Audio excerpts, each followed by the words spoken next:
Olá galera, tudo bem? Nós vamos começar hoje funções trigonométricas. Quando nós falamos de funções trigonométricas, acompanha comigo aqui o texto, elas também são chamadas de funções circulares. Esse nome é comum porque ela está dentro das voltas do ciclo trigonométrico.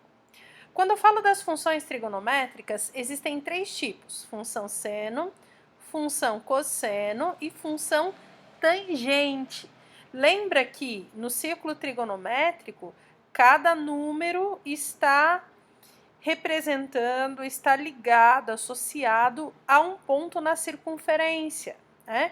Então, se eu falo 45, 90, 120, aqui eu deixei tanto radianos quanto graus, lembrando da conversão que a gente já aprendeu a fazer de graus para radianos, para encontrar os respectivos pontos.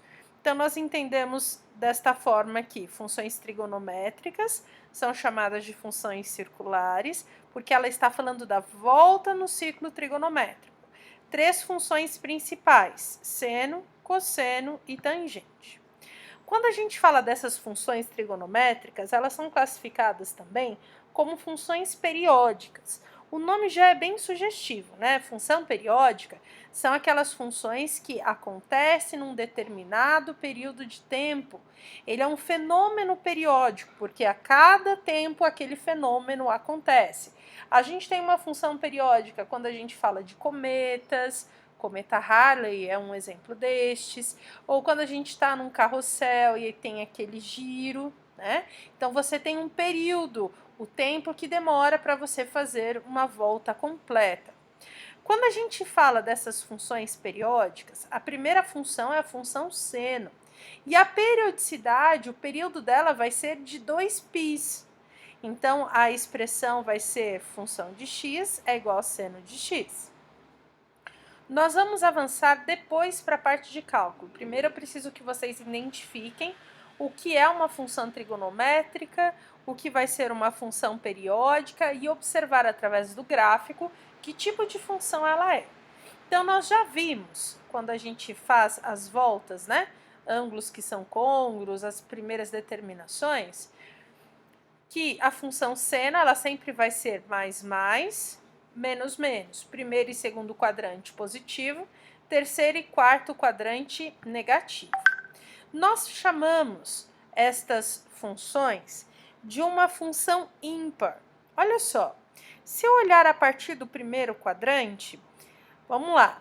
Para o primeiro quadrante, ela é uma função crescente.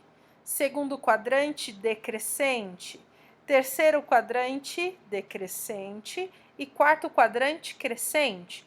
Vamos acompanhar aqui no segundo gráfico, ó. Crescente, primeiro quadrante, parando em 90 graus. Segundo quadrante, decrescente, parando em 180 graus. Terceiro, decrescente, parando em 270 graus. E quarto quadrante crescente, parando em 2π. Percebam que uma volta neste ciclo, ela vai ser de 2π.